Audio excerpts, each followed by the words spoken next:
Thank you, Father Bauer, Father Becker, Father Gitter, any guests, and my brothers. It is with tremendous pride and honor that I am up here today to talk about my priest hero, Father John Paul Erickson. Father John Paul Erickson, you may know, acts as the director of the Office of Worship. If you attended any of the Chrism Masses or he was here for the Vianney visit, you may know him.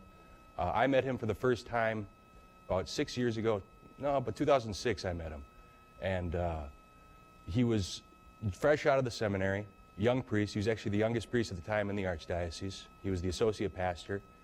And before he came, I heard rumors. I heard that he was in a thrash metal band. I heard that he at one time had contemplating joining the Navy SEALs.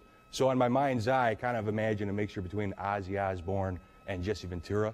You know? But when he came to the cathedral, I was kind of shocked because here was this guy, you know, average height, you know, average weight, glasses, kind of moppy, dark hair, normal looking guy. And I was like, oh, this isn't anything what I thought. And then you talk to the man, and his personality explodes. He's very loud, very animated, very charismatic, and you're kind of taken aback. You're like, this, you know, normal looking guy is kind of excitable, you know?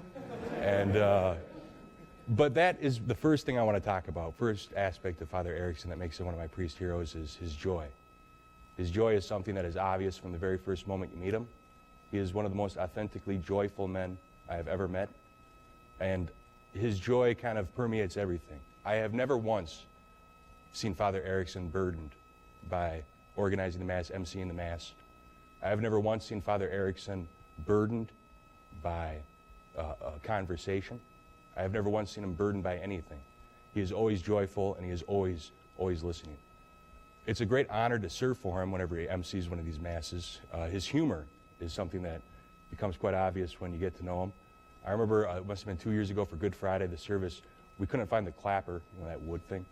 And he told one of the guys, well, we can't find the clapper, so when we process in, every 3 steps we'll stop, and we'll just clap twice. And one of the St. Mark's guys who was serving with us, it looked like he was about to have a stroke. And it was very, very hilarious.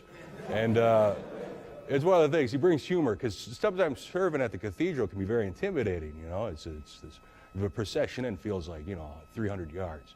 But it can be kind of you know, intimidating. But Father Erickson always brings joy, and his love for the Mass in no way ever interferes with his ability to be patient with the servers and even forgiving. You know, it reminds me of a story with President John F. Kennedy after one of his debates with Richard Nixon.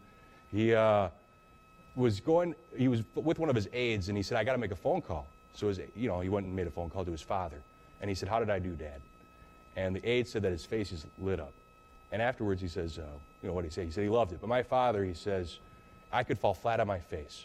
And if I asked him how I did, he would say, oh, you did wonderful, you did wonderful. And he said, but I fell flat on my face.